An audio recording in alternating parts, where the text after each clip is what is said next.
मैं समझता हूँ कि अवेयरनेस वाली वीडियो है, इसको आप जितना ज़्यादा शेयर करें कर सकते हैं, अगर ना करें तो आपकी मर्ज़ी है। लेकिन इस चीज़ पे ज़ोर देना चाहिए हर बंदे को कि गन्ने वाली ट्राली के पीछे और लोडर रक्शे के पीछे फॉग लाइट्स, ब्लू लाइट्स या बैक लाइट का इस्तेमाल लाजमी है। अस्सलाम वालेकुम मेरे दोस्तों, मैं हूँ आपका होस्ट सनाउल्लाह बलोच और आप देख रहे हैं सनाउल्लाह गिरर यूट्यूब चैनल। यार आज एक ना बड़ी इम्पोर्टेंट बात करने वाला हूँ। वो ये है कि ये जो सीज़न चल रहा है इसमें पहले तो स्मोग काफ़ी थी, अब जो है धुंध है जिसको हम फॉग बोलते हैं। तो उस धुंध में ये है क्योंकि आपको पता है कि शुगर केन यानी गन्ने की हार्वेस्टिंग का सीज़न शुरू हो चुका है। शुगर मिलें चालू हो चुकी हैं, रन कर रही हैं।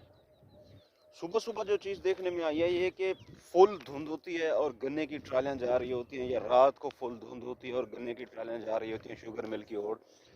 उसमें ये है कि किसी भी ट्राली के पीछे कोई फॉग लाइट्स नहीं है, कोई बैक लाइट नहीं है, कुछ भी नहीं है, कोई ऐसा इंडिकेटर नहीं है कि जिसको देख सकें कि ये गाड़ी जा रही है, ये सवारी जा रही है। ये है कि यार जो बच्चे सुबह सुबह स्कूल जा रहे होते हैं या कोई गाड़ी जा रही है या बाइक्स जा रही हैं, तो वो गन्ने नज़र ही नहीं आते, वो ट्राली नज़र ही नहीं आती, वो उसमें जाके उसको टक्कर जा लगती है और ये हादसात का सबब बन रहे हैं।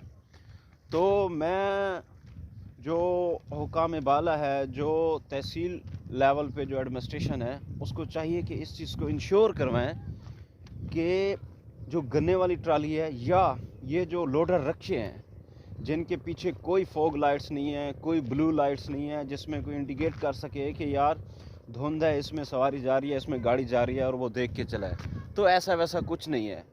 तो ये एक मैं समझता हूँ कि अवेयरनेस वाली वीडियो है, इसको आप जितना ज़्यादा शेयर करें कर सकते हैं, अगर ना करें तो आपकी मर्ज़ी है। लेकिन इस चीज़ पे ज़ोर देना चाहिए हर बंदे को कि गन्ने वाली ट्राली के पीछे और लोडर रक्शे के पीछे फॉग लाइट्स, ब्लू लाइट्स या बैक लाइट का इस्तेमाल लाजमी होना चाहिए, हर सूरत में होना चाहिए, वरना इन लोगों को चालान कर देना चाहिए ताकि हम हादसात से बच सकें।